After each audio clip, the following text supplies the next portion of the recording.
अगर आपको लग रहा है कि ये कोई नाला है तो आप 100% गलत हैं। ये नाला नहीं है, ये हरमू नदी है जिसकी स्थिति इतनी ज़्यादा ख़राब हो गई है, इतनी ज़्यादा दूषित हो गई है कि अभी जब हम लोग इस वीडियो को शूट कर रहे हैं तो सड़ांध के मारे नाक फटा जा रहा है। ये दुर्दशा का शिकार है। और देखिए ना किस तरीके से ये रांची से बहती हुई उधर से आ रही है और इसकी गति मतलब कह नहीं सकते कि इसकी स्थिति क्या बन गई है। सड़ांध दुनिया भर का है और साइड में देखिए ये क्या स्थिति है। माने पर्यावरण की जो लोग चिंता करते हैं उनके लिए ये शोध का विषय है कि स्टेट कैपिटल में हरमू किस हालत में बह रही है। इन मुद्दों पर ज़्यादा बातचीत करने के लिए हमारे साथ मौजूद हैं। हरमू की ये स्थिति कैसे हो गई और इस स्थिति से निजात दिलाने के लिए क्या क्या प्रयास किए गए हैं, क्या क्या प्रयास किए जाने हैं, ये बताने के लिए हमारे साथ हैं गौतम देव। गौतम जी, आपका बहुत बहुत स्वागत है। ये क्या कंडीशन बन गया है? ऐसा है कि सर ये हरमू नदी जो है किसी ज़माने में बहुत स्वच्छ और सुंदर नदी थी जी। ये आपका इटकी के पास एक स्थल है, वहाँ ये उद्गम स्थल उसका है। वहाँ से ये निकल के 21 महादेव चुटिया में आके सोनेखा नदी में इनका संगम होता है। इसी संगम स्थल पर आप देख सकते हैं कि इसकी स्थिति बहुत गंभीर है। क्या हुआ कि हरमू नदी के दोनों तरफ पूरे रांची शहर में नए नए मोहल्ले बस गए झारखंड बनने के बाद।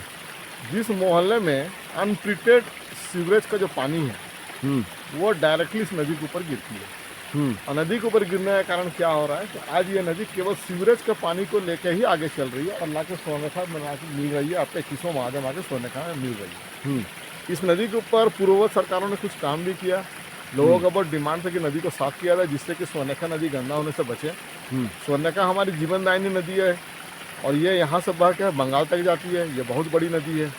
इस नदी का महत्व बहुत बड़ा है, धार्मिक रूप से भी बड़ा है और आपका प्राकृतिक रूप से भी बड़ा है। पर्यावरण के इससे हिसाब से जो सोनेखा बहुत बड़ी नदी है। लेकिन ये हरमू उसकी इतनी दूषित कर रही है, रांची शहर की सारी गंदगी को ढोके हरमू अपने साथ लेके आती है और 21 महादेव में लाके डंप कर देती है। और इसमें लोग हॉस्पिटल का कचरा, जो बगल के जो मोहल्ले बसे हुए हिंदपीढ़ी वगैरह, नाला रोड वगैरह, वहाँ पर जो जानवर वगैरह कटते हैं, उसके अवशेष, गंदी नाली और अनट्रीटेड सीवरेज मतलब लैट्रिन का जो पानी वगैरह है वो डायरेक्टली जो नदी में गिर रहा है वो सारी यहाँ पर बह के आती है, जिसके चलते आज हरमू की ये दुर्दशा हो गई है। और आपके एनजीओ का नाम क्या है? हमारे एनजीओ का नाम है सोनेखा उत्थान समिति। तो आपने अपने एनजीओ के तहत ये जो हरमू को ख़राब किया जा रहा है, गंदा किया जा रहा है, बदबूदार बनाया जा रहा है, आप लोगों ने कुछ किया या नहीं किया? इसके ऊपर हम लोगों ने सबसे पहले तो हम लोगों ने जितने यहाँ पे हमारे जो भी जिम्मेवार व्यक्ति है, वो नगर निगम में हो या फिर सरकार में हो, हम लोगों ने उन तक ये बात पहुँचाई कि देखिए हमारी रांची शहर के अंदर जो राजधानी उसके अंदर इस तरह की नदी की हालत हो गया है, उसके ऊपर कुछ सोचा जाए, चिंतन किया जाए। तो पूर्ववर्ती सरकार में इसके ऊपर चिंतन किया गया और हरमू नदी को साफ करने के उस पर एक प्रोजेक्ट आया। जो प्रोजेक्ट लगभग 90 करोड़ रुपये के आसपास की प्रोजेक्ट थी। इस प्रोजेक्ट में 8 सीवरेज और ट्रीटमेंट प्लांट हरमू नदी के किनारे किनारे बनाया गया है, जिसका मुख्य उद्देश्य था कि जो सीवरेज का जो पानी है जो अनट्रीटेड है वो ट्रीटमेंट होकर नदी में गिरेगी। लेकिन दुर्भाग्य से आज हम लोगों को कहना पड़ता है कि प्लांट तो सारे बन गए लेकिन एक भी प्लांट फंक्शनल नहीं है, वो फंक्शन नहीं है और एक भी बूंद पानी साफ होकर हरमू नदी में गिरती नहीं है। तो सारा पैसा 90 करोड़ रुपये बर्बाद भी हो गया और हरमू नदी साफ भी नहीं है। यही हम लोग की जो हम लोग पर्यावरणविद है, हम लोग की सबसे बड़ी दुख और चिंता की विषय यही है कि पैसा खर्च होने के बाद भी ये नदी आज जस की तस है, बल्कि और उससे बद से बदतर हो गई है। स्वर्णरेखा वो सामने जो बह रही है वही स्वर्णरेखा नदी है क्या? वही स्वर्णरेखा नदी है। वो आइए हम लोग स्वर्णरेखा नदी को देखते हैं।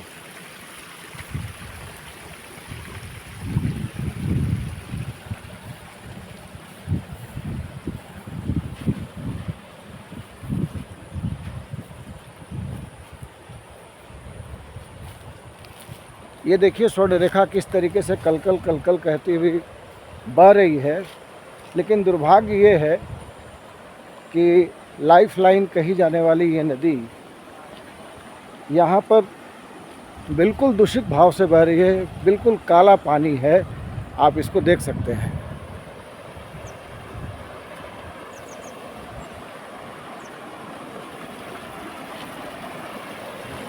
यही सोना वो कौन सा वो सोने का जो वहाँ का।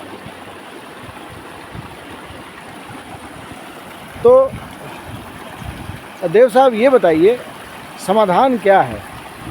देखिए समाधान इसका दो समाधान है। पहला समाधान तो क्या है कि हम लोग को जन जागरूक अभियान चला। पहला समाधान है कि हम लोग को जन जागरूक अभियान चलाना पड़ेगा, जिसमें हम लोग को खुद जागरूक होना पड़ेगा।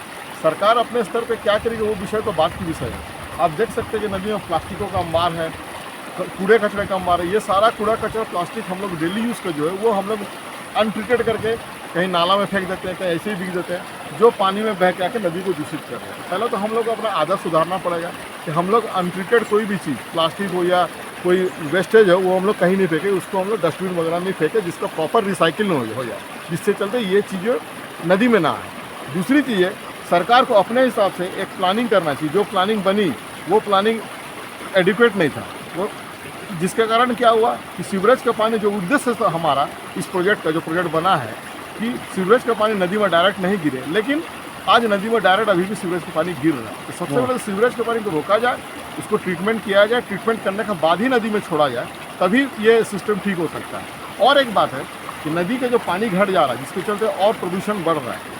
नदी के जो एरिया है, जो एरिया नदी का, उस पर अनलीगल जो कंस्ट्रक्शन हुआ है, जिसके चलते ये समस्या और विकराल हो गई है। नदी का जो पानी को पकड़ने का जो एनकैचमेंट पावर है, हम लोग नदी को पोषण कहाँ से देंगे? पोषण देंगे वहीं से जहाँ पे ये एनकैच करेगी बारिश की पानी को। सही तो है। बारिश की पानी को जहाँ एनकैचमेंट करेगी, उस जगह पे क्या हो रहा है कि हम लोग घर बना दिए, इलीगल घर बन गए। तो ये नक्शा पास कैसे हुआ, मकान बन कोई भी कैसे नक्शा गया? पास नहीं है। अच्छा, इलीगल आप बता रहे हैं? इलीगल ही है, सारा इलीगल है। तो फिर और एक्शन नक्शा क्या जो- है? शिकायत की इसका गई? शिकायत हम लोगों ने किया है निगम में।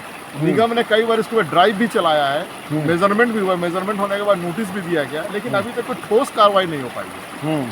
निगम उसको, या तो निगम के पास वो संसाधन नहीं हो या क्या, ये हम लोग नहीं कह सकते हैं, लेकिन कार्रवाई ठोस नहीं हुई है।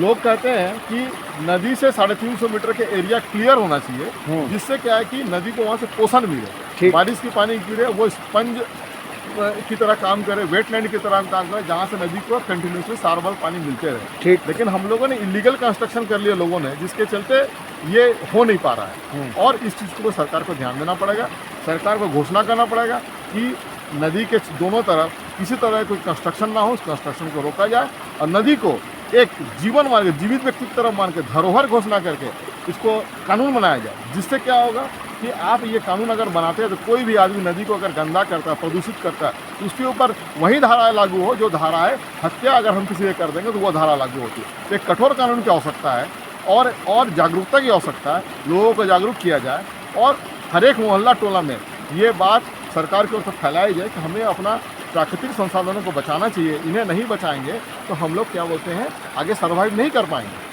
ये है मुख्य विषय। इसको ठीक करने के लिए तरीका वही है कि सरकार अपना कठोरात्मक कार्रवाई भी करे और हम लोग भी जागरूक हो कि हम जो चीज़ें नदी और नाले में फेंक दे रहे हैं, उन सब वेस्टेज को नदी नाले में डायरेक्ट नहीं फेंकें। यहाँ के सांसद महोदय से भी कुछ बातचीत हुई है क्या आप लोगों सांसद की? महोदय से हम लोगों ने कई बार कहा, सांसद महोदय ने इसका बहुत ही पॉजिटिव वे में इसका संज्ञान भी लिया।